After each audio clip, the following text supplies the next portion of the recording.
To everyone. Hindi audio Bible YouTube channel में आपका स्वागत है। आज हम पवित्र बाइबल में से पढ़ने जा रहे हैं संत मत्ती की अंजील, उसका 8 बाब 1 आयत से लेके 34 आयत तक। कोढ़ के रोगी को चंगा करना।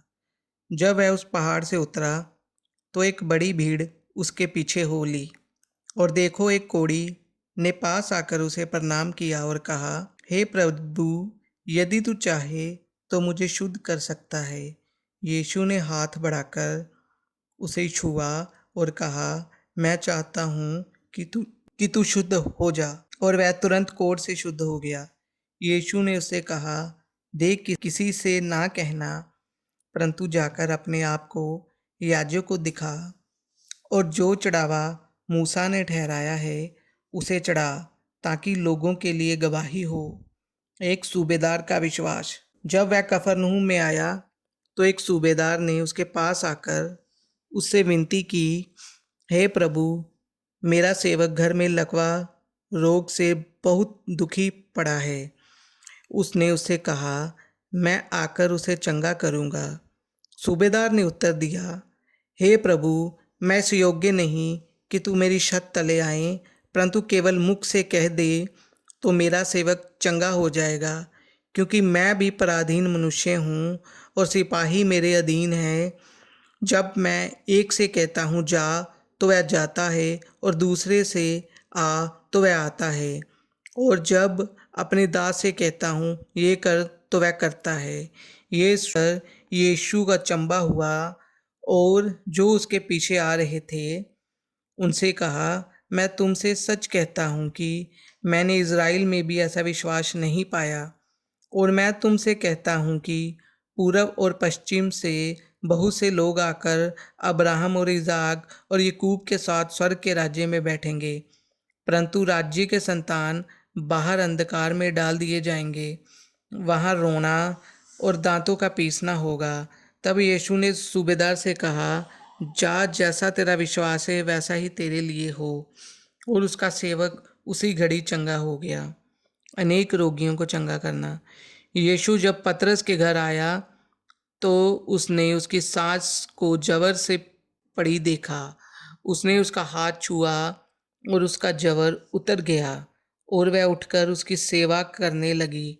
जब संध्या हुई तब वह उसके पास बहुत से लोगों को लाए जिनमें दुष्ट आत्माएं थी, और उसने उन आत्माओं को अपने वचन से निकाल दिया और सब बीमारियों को चंगा किया, ताकि जो वचन यशायाह भविष्यद्वक्ता के द्वारा कहा गया था वह पूरा हो। उसने आप हमारी दुर्बलताओं को ले लिया और हमारी बीमारियों को उठा लिया।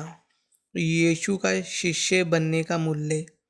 यीशु ने जब अपने चारों ओर एक बड़ी भीड़ देखी तो झील के उस पार जाने की आज्ञा दी। तब एक शास्त्री ने पास आकर उससे कहा, हे गुरु, जहाँ कहीं तू जाएगा मैं तेरे पीछे हो लूँगा।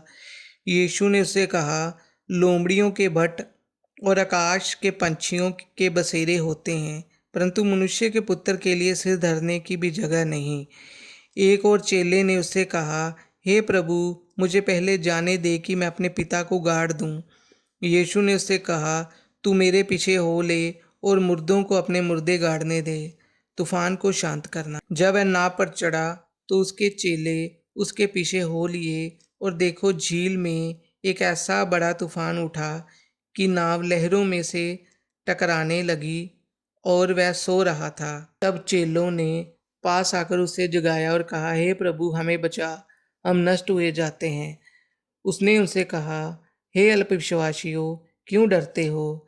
तब उसने उठकर आंधी और पानी को डांटा, और सब शांत हो गया। और वह अचंभा करके कहने लगे, ये कैसा मनुष्य है कि आंधी और पानी भी उसकी आज्ञा मानते हैं।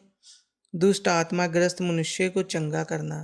जब वह उस पार गदरेनियों के देश में पहुंचा तो दो मनुष्य जिनमें दुष्ट आत्माएं थी कब्रों से निकलते हुए उसे मिले। वह इतने प्रचंड थे कि कोई उस मार्ग से जा नहीं सकता था। उन्होंने चिल्लाकर कहा, हे परमेश्वर के पुत्र, हमारा तुझसे क्या काम? क्या तू समय से पहले हमें दुख देने यहाँ आया है? उनसे कुछ दूर बहुत से सूरों का एक झुंड चर रहा था। दुष्टात्माओं ने उससे ये कहकर विनती की यदि तू हमें निकालता है तो सूरों के झुंड में भेज दे। उसने उनसे कहा, जाओ। और वह निकलकर सूरों में पैठ गई, और देखो सारा झुंड कड़ाड़े पर से झपटकर पानी में जा पड़ा और डूब मरा। उनके चरवाहे भागे और नगर में जाकर ये सब बातें और जिनमें दुष्ट आत्माएं थी उनका सारा हाल कह सुनाया। तब सारे नगर के लोग यीशु से भेंट करने को निकल आए और उसे देखकर विनती की कि हमारी सीमा से बाहर चला जा। आमीन।